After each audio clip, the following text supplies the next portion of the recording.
from a primitive state to a more advanced one is a fallacy that evolutionists try to apply to history. If one abandons evolutionist nonsense and prejudice and looks at the historical references and findings with an unbiased mind, what one encounters is civilizations that used highly advanced technologies. Remains left from ancient Egypt, the Mayans, and the Sumerians indicate the branches of science such as electricity, electrochemistry, electromagnetics, metallurgy, hydrogeology, medicine, chemistry, and physics were used to a considerable extent. Electricity was efficiently generated and widely utilized in ancient Egypt. The Baghdad battery and the first arc lights were used at that time. But was electrical generation limited to these in ancient Egypt? A careful examination of Egyptian history immediately reveals the sophistication in perfect illumination. No soot has been found in the corridors of the pyramids or the tombs of the kings, because these areas were lit using electricity. Relief carvings show that the Egyptians used handheld torches powered by cable-free power sources. The arc lamp used in the lighthouse of Alexandria is further proof that electricity was used in ancient Egypt. The energy required to power the lighthouse of Alexandria for 24 hours a day could only have been supplied by a regular electrical source. The pyramids of Egypt were giant power plants generating electricity. 1. The outer casing of the Great Pyramid was covered with white tufa limestone, so tightly built that not even a razor blade could fit between the blocks. The white tufa limestone does not contain magnesium and has high insulating properties. This insulation property prevented the electricity inside the pyramid from being released without control. 2.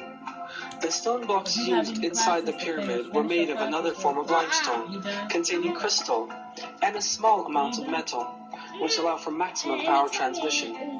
The shafts inside the pyramid were lined with granite. Granite is a conductor, is a slightly radioactive substance, and permits the ionization of the air inside these shafts. When we look at an insulated electric cable, we see that the shafts inside the pyramid were lined with granite. Granite is a conductor, is a slightly radioactive substance, and permits the ionization of the air inside these shafts. When we look at an insulated electric cable, we see that conductive and insulation materials are used in the same way as in the pyramids. 3. The conductive and insulating properties of the pyramid are an example of flawless engineering. However, a source of energy is needed for electricity generation. The Giza Plateau, where the pyramids stand, is full of underground water channels. The pyramids rise above the limestone layers, the spaces between them being full of water. These special layers of rock that transmit electricity upward as they carry underground water to the surface are known as aquifers. The high volume flow of the River Nile that passes through these aquifers produces an electric current. This is known as physioelectricity. The pyramids' underground chambers are granite conductors built within the rock charged with physioelectricity. This electric current is conducted directly to the upper part of the pyramid's granite, covered subterranean chambers. Granite is a very good conductor of electricity. The electromagnetic field that forms at the bottom of the pyramid is transmitted in concentrated form to the upper layers of the pyramid.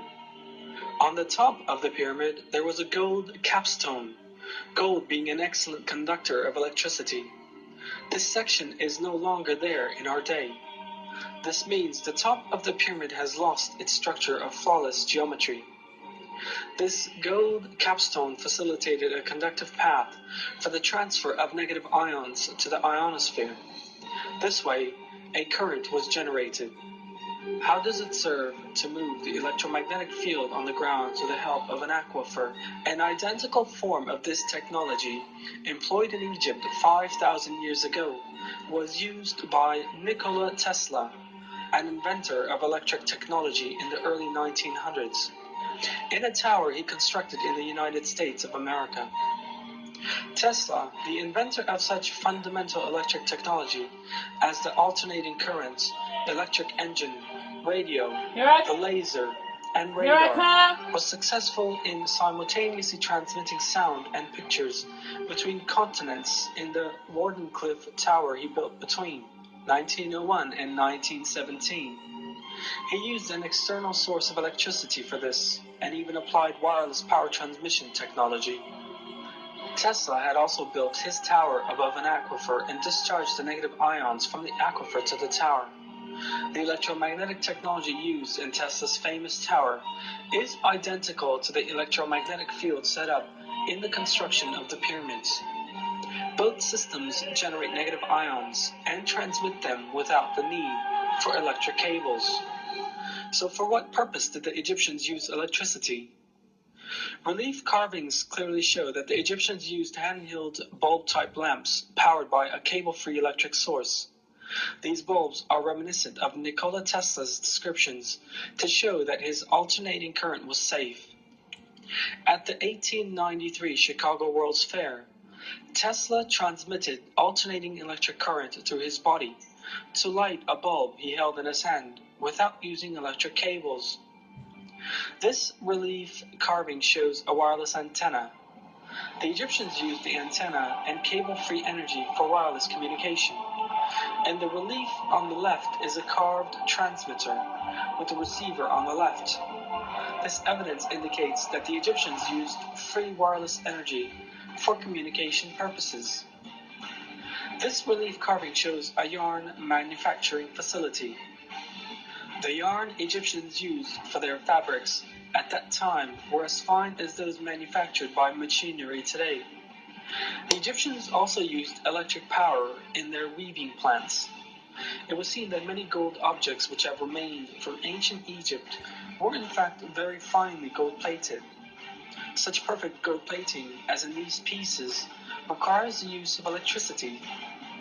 The total electromagnetic measurement made around the Great Pyramid is identical to that made during a thunderstorm with lightning. There's a powerful electromagnetic field around the Great Pyramid. This may be observed through a simple experiment when standing at the top of the pyramid with the bottle wrapped in a damp cloth. Sparks fly away from the bottle as if one were on top of a high-voltage bobbin. The pyramids were not used as tombs. The pyramids have always been interpreted as the tombs of the pharaohs, but in fact, no inscriptions of any kind appear in the corridors of the Great Pyramid. This suggests a functional building rather than a mausoleum. An empty stone chest was found on the central axis of the pyramid that archaeologists call the King's Chamber.